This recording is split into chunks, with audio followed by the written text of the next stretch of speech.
Okay, so the latest on the war in the Middle East, for want of a better term, we could call it the Israeli-Hamas War, the Israel-Gaza War. I'm sure it will have a lot of names, but the latest is breaking news today, and it's very, very big development, which is reports that Israel is calling for up to 1 million people in Gaza to move to the southern part of the Gaza Strip. Presumably, this is in preparation for the ground invasion. There's a lot of different analysis and discussion and concern going around about this from what I've seen. Mostly along the vein that it's physically impossible. I've just seen on CNN a Palestinian woman. She's in Gaza, and she's talking about Hamas itself and the UN, as she put it, although she backtracked somewhat on that, saying that people should stay put because nowhere in Gaza is safe. But this gets into a fundamental question. Firstly, is Israel doing it for a sort of cover? Is Israel, doing it to say, well, we're giving advance warning here and we're going to move in? Who knows? Who knows? I will say, I don't think everyone on the Palestinian side is pro-Hamas, but there's some very disturbing images coming around from around the world from cities where there have been very vocal protests. And there is absolutely no denying that within the pro-Palestinian movement, there's a virulent anti-Semitism. This is undeniable. In Sydney, I was watching 7 News Australia. There was a pro-Palestinian demo at Sydney. It was actually illegal, presumably this because I hadn't been planning permission, or because the police knew full well that Hamas was going to be celebrated.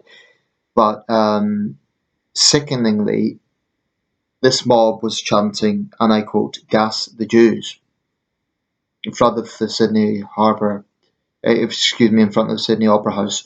Now, there was one sole pro-Israeli protester. He had the Israeli flag. He was arrested. But he wasn't being violent. He wasn't armed. He was arrested.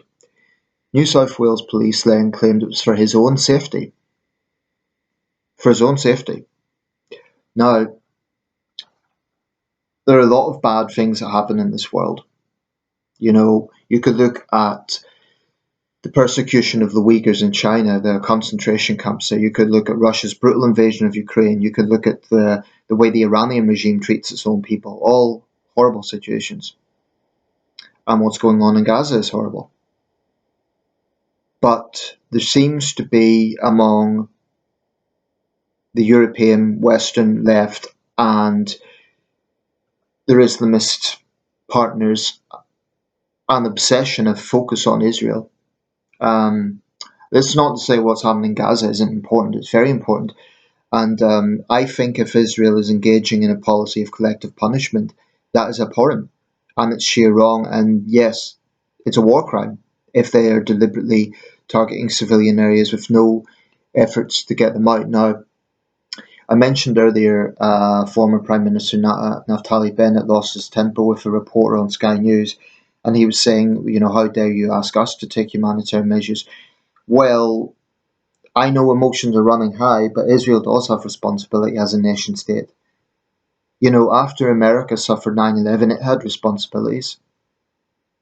So, as horrible as the situation is, Israel shouldn't use the atrocities that it's faced as sort of cover for basically doing anything it wants. I think it has absolute right to self-defense. Proportionate almost sounds hollow at this point because this is an exceptional situation. It's Netanyahu's right that it's not like previous occasions. This is war. But I think Israel's taken a policy of total war. Now, I think it's a mistake because I think a lot of people are genuinely sickened by the actions of Hamas, and whether they beheaded babies or they just killed babies, they killed babies. In cold blood. It's a vicious terrorist organization. They control Gaza. And I believe that a lot of the suffering in Gaza comes down to their worldview and their decisions. They're anything but freedom fighters. But Israel, it's a small country, but it's a powerful small country. I think it does have a responsibility and the means to do something to at least allow humanitarian aid in. Because as much as I will call myself a supporter of Israel's right to defend itself and a supporter of the state of Israel in terms of there being a Jewish state, I can, in good conscience, look at those images from Gaza and not feel uneasy about it. Now, Drew Pavlou, who's an Australian human rights activist, guy I have enormous respect for. He's mostly known for his anti-CCP campaigns. He has been very unequivocal in calling out the atrocities on both sides. That is to say, he has called Hamas what they are, a bunch of terrorist thugs. Not his words, but he's called them out as terrorists. But he's also questioned and condemned the Israeli policy of just carpet bombing the place, basically turning Gaza to dust. That doesn't really sit well with me. I'm not even sure what it does militarily, if it's meant to be a sort of shock technique, because they could end up killing hostages. They don't know exactly where the hostages are. Mossad and Shin Bet showed that there was a major security breach. They failed. So if they failed on that, how can they be absolutely sure exactly where those hostages are? It may well be that some of them are already dead. There's another factor. A lot of the hostages are foreign citizens. So understandably, all those countries involved, the United States, the United Kingdom, Thailand, the Philippines, there's numerous other countries that have citizens there, Germany, they're going to want to make sure they're captive citizens. Okay, in many cases these will be joint citizens, but nevertheless they have citizenship of other countries. They'll want to make sure that they are safe, not subject to a Hamas knife or an Israeli shell. So I don't know what the strategy of carpet bombing is. I don't really know. I mean, certainly it will take out a lot of Hamas fighters, and that's, I think, the destruction of Hamas is in everyone's interest. But I do question some of Israel's approaches to this from a moral and practical perspective. But the anti-Semitism that is rearing its ugly head in some of these pro-Palestine demos is repugnant. And when I see far left students and their Islamist buddies in Western campuses praise Hamas and come out with some anti-Semitic bile, I don't blame the Jewish people for feeling under threat.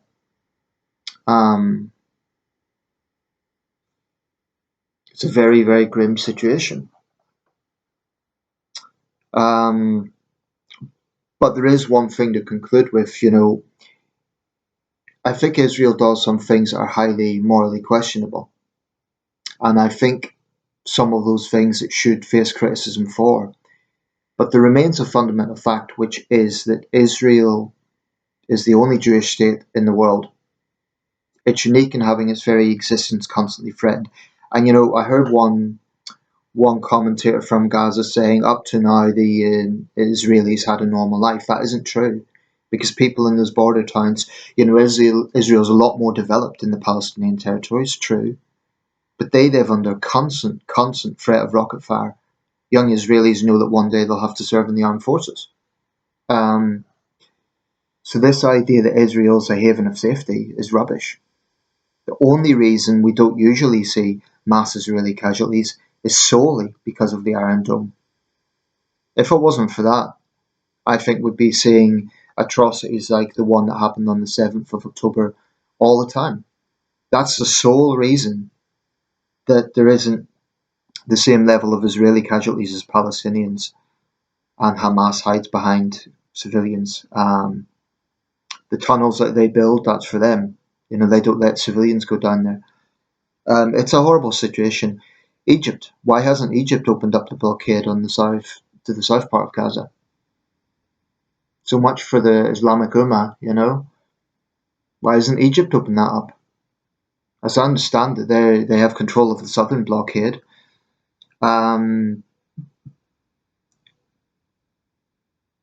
Yeah, I'll round this up, but two thoughts. I have enormous sympathy for the people in the Holy Land in general, particularly in Gaza, because they're in a horrible situation, for the hostages, and for Jews around the West and around the world who are genuinely fearing for their safety.